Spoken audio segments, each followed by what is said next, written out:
किसी के भी मन की बातें जानने के लिए 3 तरीके होते हैं, लेकिन इन तीनों तरीकों को समझना अति आवश्यक है। यदि आप इन 3 तरीकों को समझ लेते हैं तो आप किसी के भी मन की बातें बड़ी ही आसानी से जान सकते हैं। बहुत समय पहले की बात है। एक छोटा सा गांव था। उस गांव में 2 भाई रहा करते थे। बड़ा भाई अंधा था और इसलिए वह हमेशा घर पर ही बैठा रहता था और छोटा भाई खेती किया करता था। लेकिन खेतों में अत्यधिक जानवर आने से पूरी फसलें नष्ट हो जाती थीं, जिनके कारण छोटा भाई बहुत ही ज्यादा परेशान हो चुका था। एक दिन उसे एक तरकीब सूझी।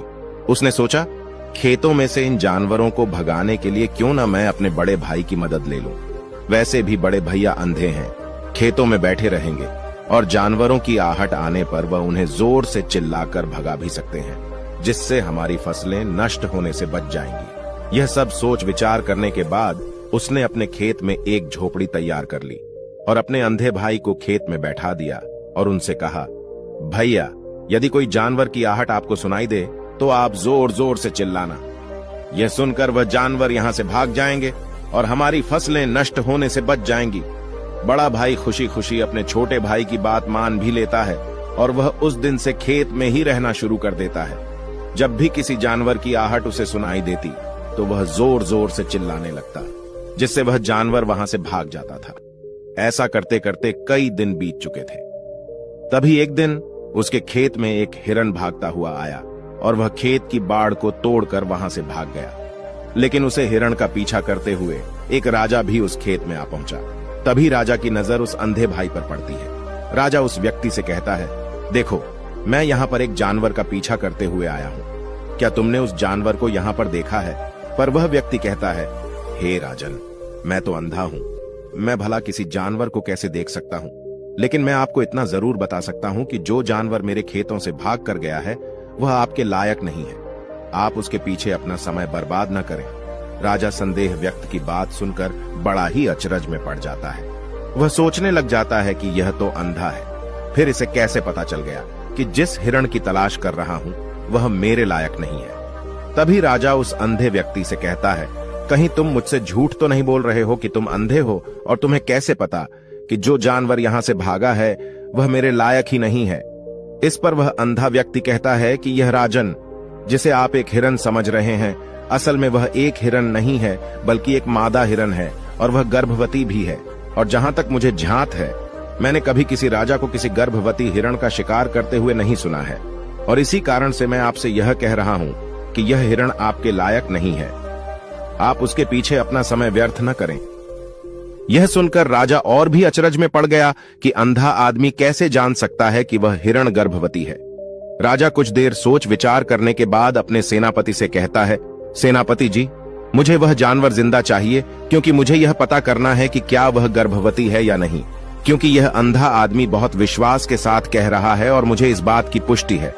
यदि वह हिरनी हुई और गर्भवती भी हुई तो वह हमारे शिकार के लायक नहीं है, क्योंकि हम तो एक हिरण का पीछा कर रहे थे। इसलिए जाओ और पता करो, क्या वह हिरनी है? सेनापति राजा से आज्ञा लेकर आगे की ओर चला गया और कुछ देर बाद जब वह वापस लौटा तो वह राजा से कहता है, हे राजन, इस अंधे आदमी ने आपसे जो भी बातें कही थी वह बिल्कुल सही थी। वह एक हिरनी ही है और वह गर्भवती भी है। यह सुनकर राजा आश्चर्यचकित हो गया। वह सोचने लगा कि एक अंधा आदमी जो कभी देख नहीं सकता, वह यह कैसे जान सकता है? आखिर इसे कैसे पता चल गया? ऐसे कई सारे प्रश्न राजा के मन में उमड़ने लगे। अब राजा ने ठान लिया था कि मुझे इस बात की तह तक पहुंचना है कि आखिर यह अंदाज में कैसे जानता है कि वह जानवर गर्भवती है। यह सोचकर राजा उस अंधे आदमी के पास जाता है और उस अंधे आदमी से कहता है, देखो, मैं यह तो नहीं जानता कि तुम सचमुच में अंधे हो या नहीं, लेकिन मैं तुमसे एक बात जानने आया हूं। क्या तुम मेरे प्रश्न का सही सही जवाब दोगे? इस पर वह अंधा व्यक्ति कहता है, हे राजन, आप जो कुछ भी पूछना चाहते हैं आप पूछ सकते हैं, मैं आपको बिल्कुल सच सच जवाब दूंगा। इस पर राजा कहता है, देखो, एक तो तुम कहते हो कि तुम अंधे हो और दूसरी तरफ तुमने यह बता दिया कि जिस जानवर का पीछा कर रहा हूं वह एक हिरनी है और वह गर्भवती भी है। तुम्हें कैसे पता चल गया? तुम्हारे खेत में तो और भी जानवर आते होंगे और भी तो जानवर यहां से गुजरते होंगे, फिर तुमने यह कैसे अंदाजा लगाया? तभी वह अंधा व्यक्ति राजा से कहता है, हे राजन, आप जिसका पीछा कर रहे थे वह जब मेरे खेत में आई तो उसकी रफ्तार और उसके भागने की आहट से मुझे यह एहसास हो चुका था कि वह एक हिरणी है और मेरे खेत की जो बाड़ है, जो जानवरों को रोकने के लिए खेत के चारों तरफ बनी है, वह बहुत छोटी है, उसकी ऊंचाई ज्यादा नहीं है, लेकिन वह जानवर इस बात को तोड़कर भागे। और यदि वह इस बात को छलांग लगाकर पार करने का प्रयास करती तो इससे उसके बच्चे को खतरा हो जाता, और इसी बात से मैंने यह पता लगा लिया कि वह गर्भवती है। इस पर राजा के मन में एक और प्रश्न उठा। राजा ने कहा कि तुम्हें कैसे पता चल गया कि वह एक हिरणी ही है, और भी 2 जानवर यहां से आते जाते होंगे। इस पर वह अंधा व्यक्ति कहता है, राजन, मैं पूरा दिन सुबह शाम यहीं पर बैठा रहता हूं और मेरे सुनने की शक्ति बहुत तेज है। मैं भांप सकता हूं कि कौन सा जानवर मेरे खेत में आया है, और उसी के आधार पर मैं जोर जोर से चिल्लाता हूं ताकि वह मेरे खेत से भाग जाए और मेरे खेत की फसलें नष्ट होने से बच जाएं। राजा उस अंधे आदमी का यह जवाब सुनकर पूरी तरह से संतुष्ट हो चुका था। वह मन ही मन सोच रहा था कि आदमी भले ही अंधा है, लेकिन यह तो बड़ा ज्ञानी मालूम पड़ता है। इस आदमी से कुछ न कुछ तो काम निकलवाना ही चाहिए। यह विचार लिए राजा वहां से वापस अपने महल की ओर लौट जाता है। कुछ दिनों के बाद राजा अपने सेनापति को आदेश देता है कि जाओ और उस अंधे व्यक्ति को महल लेकर आओ। सेनापति अपने राजा की आज्ञा का पालन करता है। वह तुरंत ही उस अंधे आदमी के पास पहुंचता है और उस अंधे आदमी को राजमहल चलने के लिए कहता है। अंधा व्यक्ति बड़ा ही चालाक था।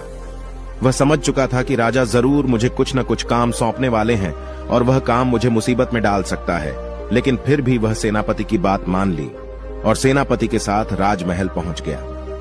राजमहल पहुंचते ही राजा उस अंधे व्यक्ति से कहता है, आप तो बड़े ज्ञानी हैं, आपको किसी भी बात का पता बड़ी आसानी से चल जाता है। आज मैंने आपको यहां इसलिए बुलाया है क्योंकि मैं आपसे यह जानना चाहता हूं कि मेरी पत्नी पतिव्रता है या नहीं। इस पर वह अंधा व्यक्ति कहता है, हे राजन, यह कैसा प्रश्न हुआ। इस पर राजा कहता है, मैंने बिल्कुल उचित प्रश्न किया है, मुझे इस प्रश्न का उत्तर दीजिए। इस पर वह अंधा व्यक्ति कहता है, हे राजन, ये सारी बातें जाने दीजिए। आपकी शादी को इतने साल बीत चुके हैं और अब आप यह बात क्यों जानना चाहते हैं? आपके मन में ऐसे प्रश्न क्यों उठ रहे हैं? इस पर राजा जिद करते हुए कहता है, आपको मुझे इस प्रश्न का उत्तर जरूर देना होगा। यदि आप मुझे इस प्रश्न का उत्तर नहीं देंगे तो मैं आपको मृत्यु दंड दे दूंगा।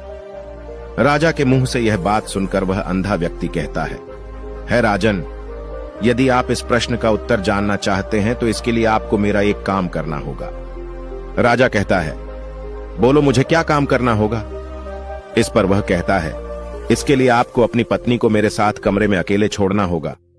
उस अंधे व्यक्ति की यह बात सुनकर राजा पहले तो क्रोधित हो जाता है, लेकिन फिर कुछ सोच विचार करने के बाद वह उस अंधे व्यक्ति की बात मान लेता है और अपने सेनापति को आदेश देता है, सेनापति जी, इस व्यक्ति को और मेरी पत्नी को एक कमरे में कुछ देर के लिए अकेला छोड़ दें। सेनापति बिल्कुल वैसा ही करता है। अब राजा की पत्नी और वह आदमी एक कमरे में बंद हो चुके थे। तभी आदमी राजा की पत्नी से कहता है, रानी, मैं आपको छूना चाहता हूं। इस बात पर रानी अत्यधिक क्रोधित हो जाती है और उस अंधे व्यक्ति को पकड़ पकड़कर पीटने लगती है, कभी हाथों से तो कभी लातों से तो कभी पटक पटक कर। इस तरह उसने अंधे आदमी की बहुत पिटाई की। उसके बाद किसी तरह से वह अंधा आदमी अपनी जान बचाकर वहां से भाग निकलता है और राजा के पास पहुंचता है और राजा से कहता है, हे राजन, आपकी पत्नी पतिव्रता नहीं है। यह बात सुनकर राजा अत्यधिक क्रोधित हो उठता है और राजा अपनी तलवार म्यान से निकालकर सीधा अपनी पत्नी की ओर जाता है। क्रोधित होकर वह अपनी रानी से कहता है, रानी जी, आज मैं जो भी सवाल आपसे करने वाला हूं उसका मुझे सच सच जवाब दीजिएगा, और यदि आपने एक शब्द भी छोटा कहा तो मैं आपका सर अभी आपके धड़ से अलग कर दूंगा। आगे राजा कहता है, मुझे बताइए, आप पतिव्रता हैं या नहीं? इस बार रानी कहती है, हे राजन, आप भले मुझे जान से मरवा दें, लेकिन आज मैं सच बोलूंगी, मैं पतिव्रता नहीं हूं। राजा ये बात सुनकर बहुत ही दुखी और निराश हो जाता है। उस अंधे आदमी ने जो भी कहा था वह बिल्कुल सच कहा था। यह बात सुनकर तुरंत ही राजा उस अंधे आदमी के पास पहुंचता है और आकर उस अंधे आदमी से कहता है, तुम्हें कैसे पता चला कि मेरी पत्नी पतिव्रता नहीं है? अंधा आदमी कहता है, हे राजन, बड़ी सीधी सी बात है, मैंने तो आपकी पत्नी से बस इतना ही कहा था कि मुझे आपको छूना है। और इस बात पर वह इतना क्रोधित उठी कि उन्होंने गुस्से में आकर मुझे लात घूंसों से पीटना शुरू कर, और भला कोई औरत किसी और मर्द को कैसे छू सकती है? लेकिन उन्होंने न आव देखा न ताव, बस लात घूंसों से मुझ पर बरसना शुरू कर दी। और एक पतिव्रता नारी कभी भी पराये मर्द को नहीं छूती। जब मैंने उनसे छूने के लिए कहा था तो वह उस वक्त मुझे मना कर सकती थी, लेकिन उन्होंने तो मुझे पीटना शुरू कर दिया और देखते ही देखते उन्होंने मेरे पूरे शरीर को छू लिया। अब आप ही बताइए, ऐसी स्त्री भला पतिव्रता कैसे हो सकती है? इस बात पर राजा कहता है, तुम तो बड़े ज्ञानी मालूम पड़ते हो, तुम्हारी बात बिल्कुल सही है। चलो तुम मेरे एक और प्रश्न का जवाब दो। तुमने मुझे इस प्रश्न का सही जवाब दे दिया तो मैं तुम्हें यहां से जाने दूंगा। राजा उस अंधे आदमी से कहता है कि तुम मुझे बताओ, क्या मैं सच में अपने पिताजी का ही बेटा हूं या फिर किसी और का? इस पर अंधा आदमी कहता है, हे राजन, इस बात से आपको क्या लेना देना, आप किसी की भी औलाद हो। आखिर आप इस राज्य के राजा ही, इसलिए इस प्रश्न को जाने दीजिए। राजा कहता है, नहीं नहीं, मुझे इस प्रश्न का सही जवाब चाहिए, अन्यथा यह प्रश्न मुझे बहुत परेशान करता रहेगा, इसलिए मैं इसका सही सही जवाब आपसे जानना चाहता हूं। यदि तुम इसका सही सही जवाब दे देते हो तो तुम यहां से जा सकते हो। इस पर वह आदमी कहता है, इसके लिए तो मुझे आपकी मां के पास भी जाने की आवश्यकता नहीं है। मैं आपको अभी भी यह बता सकता हूं कि आप किसकी औलाद हैं, लेकिन उससे पहले मैं चाहता हूं कि आप मुझसे वादा करें कि आप मुझ पर क्रोध नहीं करेंगे। राजा ने कहा, मैं तुमसे वादा करता हूं, मैं तुम पर क्रोध नहीं करूंगा। उसके बाद वह अंधा आदमी राजा से कहता है, राजन राजन, आप तो अपने ही पिता के पुत्र, लेकिन आप पर एक कंजूस सेठ की छाया पड़ी हुई है। यह सुनकर राजा बहुत ही क्रोधित हो उठा और वह तुरंत तलवार निकालकर अपनी मां के पास पहुंच जाता है। वहां पर पहुंचने के बाद अपनी मां से कहता है, मां मुझे सच सच बताइए, क्या मैं अपने ही पिता का पुत्र हूं या नहीं? यदि आपने मुझे सही सही नहीं बताया तो मैं यहीं पर प्राण त्याग दूंगा। मुझे बताओ क्या सच है? इस पर उस राजा की मां कहती है, बेटा तू है तो अपने ही पिता का पुत्र, लेकिन तुम्हारे ऊपर एक कंजूस सेठ की छाया पड़ी हुई है। जब मैं एक बार नहाने के बाद अपना मुंह आईने में देख रही थी, तभी उस कांच के पीछे मुझे एक कंजूस सेठ नजर आता है और उसी की छाया तुम पर पड़ चुकी है। यह सुनते ही राजा और भी ज्यादा अचरज में पड़ जाता है और वह तुरंत दौड़ा दौड़ा वापस उस अंधे आदमी के पास पहुंचता है और उस अंधे आदमी से कहता है, तुम्हें कैसे पता चला कि मुझ पर एक कंजूस सेठ की छाया पड़ी हुई है? इस पर अंधा आदमी कहता है, राजन, आपने मुझसे कई सारे सवाल पूछे जिनका जवाब भी मैंने आपको सही से दिया। यदि कोई और राजा होता तो मुझे उसके बदले ढेर सारे इनाम दिया होता, लेकिन अब तक आपने मुझे एक फूटी कौड़ी भी नहीं दी। इस बात से मैंने अंदाजा लगा लिया था कि आप बहुत कंजूस हैं। यह बात सुनकर राजा जोर जोर से हंसने लगा और कहता है कि आप जो भी मांगे तो मैं आपको अवश्य दूंगा, लेकिन मुझे यह बात बताओ कि तुम्हें कैसे पता चल जाता है कि कौन सी बात सही है और कौन सी बात गलत? तुम किसी की बात का इतना सटीक और सही जवाब कैसे दे पाते हो? इस पर वह अंदाज में कहता है कि हे राजन, मैं तो वैसे ही अंधा हूं। मेरी आंखें होती तो मैं किसी की भी मन की बातें बड़ी सरलता से जान लेता। मन की भी एक भाषा होती है और यह भाषा मनुष्य के शरीर के व्यवहार के रूप में देखी जा सकती है। उसकी आंखों से, उसके होठों से, उसकी दान करने के तरीकों से, उसकी क्रियाओं से यह पता किया जा सकता है कि उसके मन में क्या चल रहा है।